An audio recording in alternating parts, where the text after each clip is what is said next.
And there's a whole gamut of reasons why we can presume that it was in his later years. But before he entered into ministry, probably in his early 20s actually. He wasn't there. When you think about it, Jesus' family was a family of dysfunction. His brothers hated him.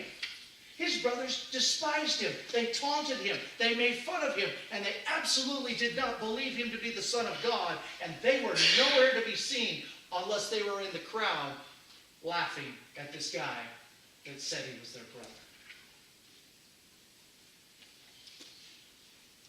If you see Jesus as the great physician who will heal all your diseases, you will be disillusioned. Look at the cross.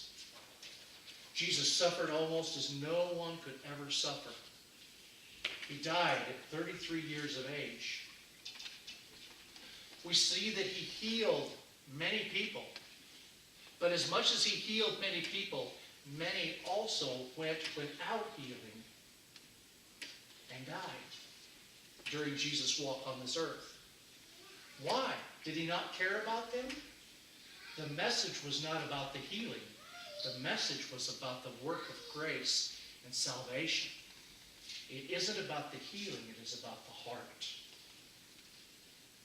Sometimes we hear athletes giving credit to God. And I have a lot of mixed emotions about that. Sometimes the things I hear kind of trouble me and bother me a little bit. For example, I was getting ready to shoot that last shot, and I knew that it meant the game, and so I prayed, God, make that ball go into the hoop, and it did. What happens the next time he prays and the ball doesn't go in the hoop? Where was his God then? What about the guy on the other team that was praying that the ball would not go in the hoop?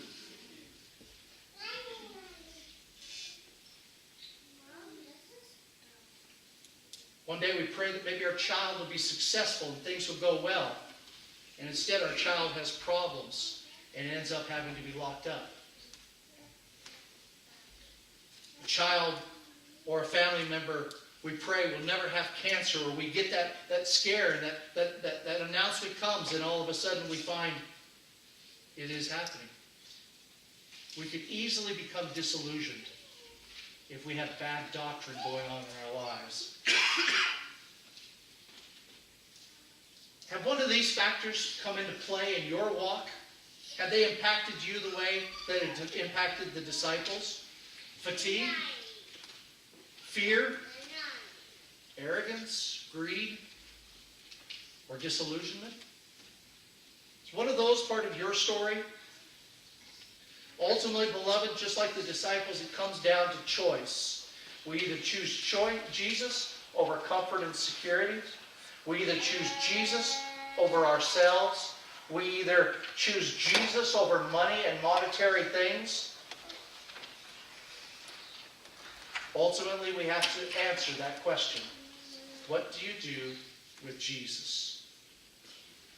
In closing, there's a story about an elderly missionary who had not been back to the United States for over 30 years. He had worked in a third world country during all of that time, and he was getting older and he was ready to retire, and he wanted to come back to the United States and spend the last of his years with his daughter, who was married, who lived in the Midwest. And so he caught a plane and he ended up landing in California, and then he got a bus and he began his bus ride on his way back to the Midwest. And the first stop was in Las Vegas that night. And so in the middle of the night, this man who had not been in the United States for 30 years began to walk down the streets at nearly midnight in Las Vegas. And he said, even though it was absolutely close to midnight, he says it was like daylight out there because of all the lights and all the glitter and everything that was taking place. He says, you saw people driving some of the very best of the cars. You saw the best of the entertainers. You saw announcements of the best of the food and best of the drinks. And all of it was handing out in a platter to you, just waiting for you to take and to enjoy. And he says, I walked back to my hotel, and he says he went up into his room, and he opened up the blinds and the drapes in his hotel room, and he kneeled down after looking at all the splendor in front of him, and he kneeled at that window looking up into the heavens, and he said, God, I thank you that there wasn't anything out there that I saw that I want more than you. You are more than all that I see there.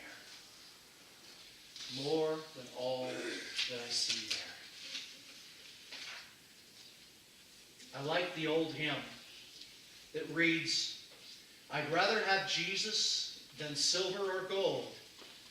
I'd rather be his than have riches untold.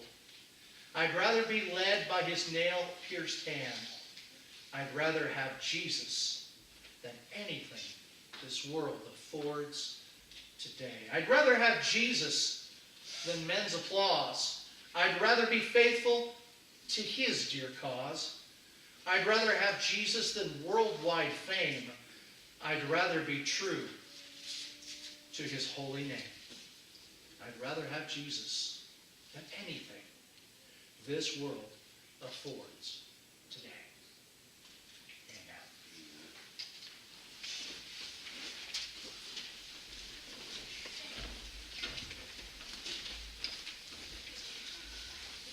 Let's stand with